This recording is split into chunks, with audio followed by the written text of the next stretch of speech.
September was great. I laughed, I cried, I thought deeply, I read a silly manga. It had everything. Now let's talk about it. Let's wrap it up. First things first, we have a book that was harrowing, that was thought-provoking, that was moving. It was truly disturbing at times. It made me think deeply about the human condition, about right, about wrong, about atonement, about redemption, and the catharsis I felt at the end of this book was truly something special, and I'm talking about Between Two Fires by Christopher Buehlman. Let me tell you, this story was a wild ride. I wasn't sure what I was expecting with this book, but it wasn't this. We follow a disgraced knight, a girl who may or may not be having visions from God, a priest that is an alcoholic. This book takes place during the Black Death, which is a plague that ravaged Europe and killed anywhere between 1/3 and 1/2 of the population. A truly apocalyptic event. And if that was all that was happening behind the scenes of this book, that would have been terrifying. That would have been disturbing. That would have been something interesting. But throw in an epic struggle, an epic battle between good and evil, between devils and angels, and throw our merry band of misfits into the mix, and you have a truly unique story. This book could have been a series, but Christopher Buehlman did the right thing. He made it a standalone, and this book covers a lot of ground. The pacing is breakneck, the dialogue is funny, the characters are lifelike, and the catharsis, the cathartic feeling you get at the end of this book is truly worth the time spent reading it. I love this book. I've vlogged about my experience. I'll put it somewhere on the screen. If you're having FOMO about reading this book, and you're wondering if this book is as good as people are saying it is. It is. I'm telling you. It is as good as people are saying. And if you're having FOMO, give into it. I don't think you will regret it. From very serious to very silly, we have a zombie story unlike anything else I've ever read. Some things worked, some things did not. And I'm talking about The Walking Cat, a cat's eye view of the zombie apocalypse. I love a good zombie story. I love a zombie story with a twist. And if you're going to write a modern zombie story, you're going to have to do some things different. And this manga, I think, succeeds in many respects. It is told from the point of view of this dastardly devil, this white cat. Right away, what makes the story interesting, heartwarming, cozy, is the fact that there are a lot of things happening during the zombie apocalypse, and usually we're focusing on the feelings and the machinations of the humans that are trying to survive it. But this manga creates some distance because it's told from the POV, the limited POV of a cat. So the cat is a witness to all these dramas, all these plot points, all these stories, but it has a very limited point of view.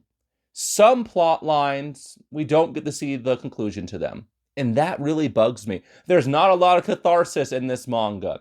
I would say that it's actually quite inconclusive. When I finished it, I was thinking to myself, that can't be it. That can't be how this story ends, but it was. Because during the apocalypse, some things are going to leave loose ends. This cat goes through a wide array of adventures. It meets a bunch of different people.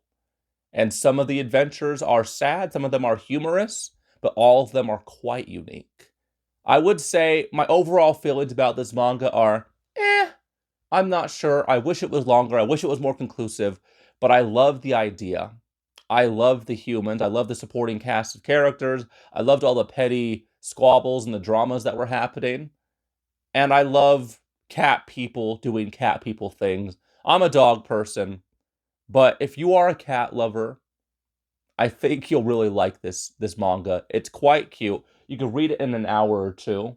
And I don't regret it even though the ending was inconclusive. Are you looking to feel something? Perhaps you want to look back on that time in your life when you were young and you experienced true loss for the first time.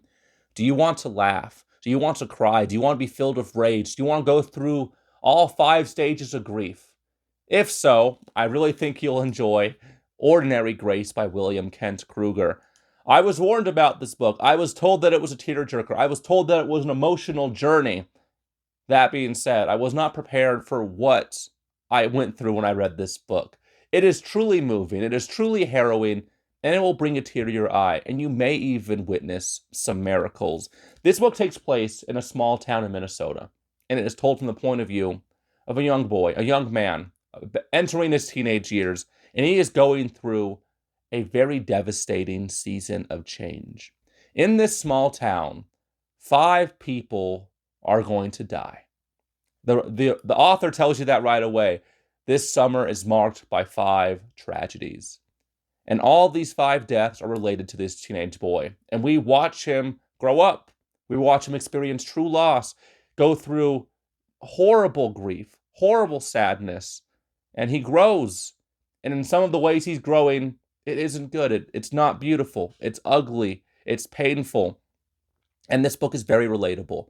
If if you've lived as long as I have, which is 30 years, or you lived longer, you have experienced true loss at this point. And this book will make you think about that loss, and it'll be uncomfortable. But just like how we all get through it eventually, our young man starts to work through it. And then another tragedy happens, and he starts to work through it, and then another tragedy happens. It was a moving story. I vlogged about it somewhere on the screen. I'll link it there. I first heard about this book from Brian from BellTube, and I put it on my TBR. I got my book club to read it, and let me just tell you, reading this book with a group and discussing it, it's a great experience. I loved our main character. I loved Frank. I loved his inner dialogues. I loved how William Kent Kruger was able to depict and portray loss and grief and sorrow and hardship and overcoming those things. Some terrible things happen. Some miraculous things happen. There are some themes about faith and religion, but I would not characterize this book as like religious fiction, but it is quite moving, and it'll put things into perspective.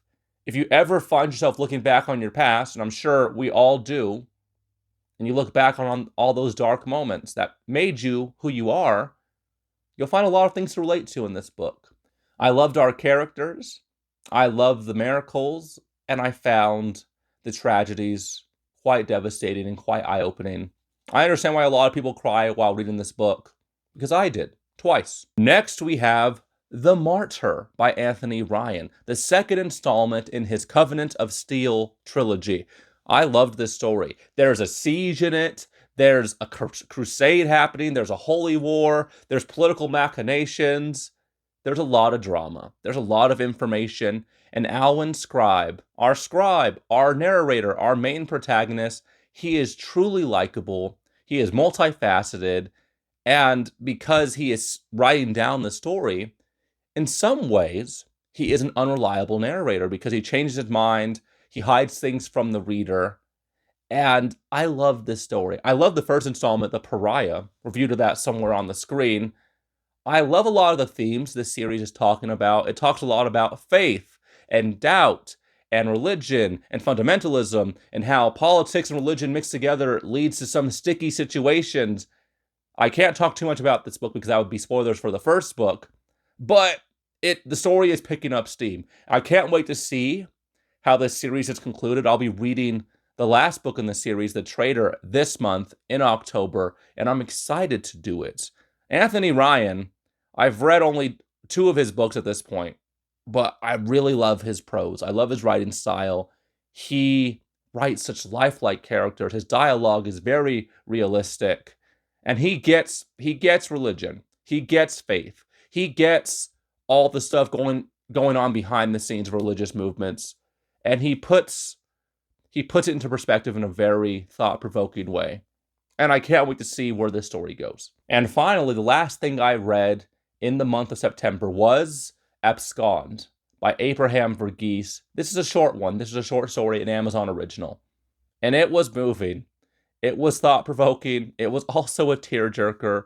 It's a story about the importance of tradition and ritual, and how rituals and traditions, they tie us to our family, they tie us to our heritage, and how there's a reason why your people, whoever your people are, do the things that they do. It is a story about loss. It is a story about overcoming loss. And I loved the way the author was able to portray and depict these things and tackle them in a very succinct way. In many ways, Abscond is quite similar to Ordinary Grace. I've read them both back to back, and that was a very emotional weekend Abscond, it's short, it's sweet, it's told from the point of view of an Indian young boy, Indian teenager who, whose family comes from a different cultural background than the people that they are surrounded by. And it is about how a community comes together in the aftermath of a tragedy. And it was beautiful. Picking the book of the month was difficult because I enjoyed one book immensely, and I'm talking about The Martyr by Anthony Ryan. But I have to say that Between Two Fires is better. Between Two Fires is a book I will always remember, and in many ways, The Martyr is the middle book in a trilogy. Even though it is a perfect middle installment, very much did not suffer from middle book syndrome, I think Between Two Fires, it has to be my book of the month because it's one of the best books I've read all year, and I would rank it slightly above The Martyr. And who knows, I might read the third book in the Covenant of Steel, and I might change my opinion about the second book. So Between Two Fires is the book of the month for September. It was a wonderful reading month. What are you guys reading in October? What are your reading plans for this spooky season? What was the best book you read in September? Leave it in the comments below, and I'll get back to you. Perhaps I'll even add it to my never-ending, always growing TBR. Thank you guys for watching, and I'll talk to you guys next time.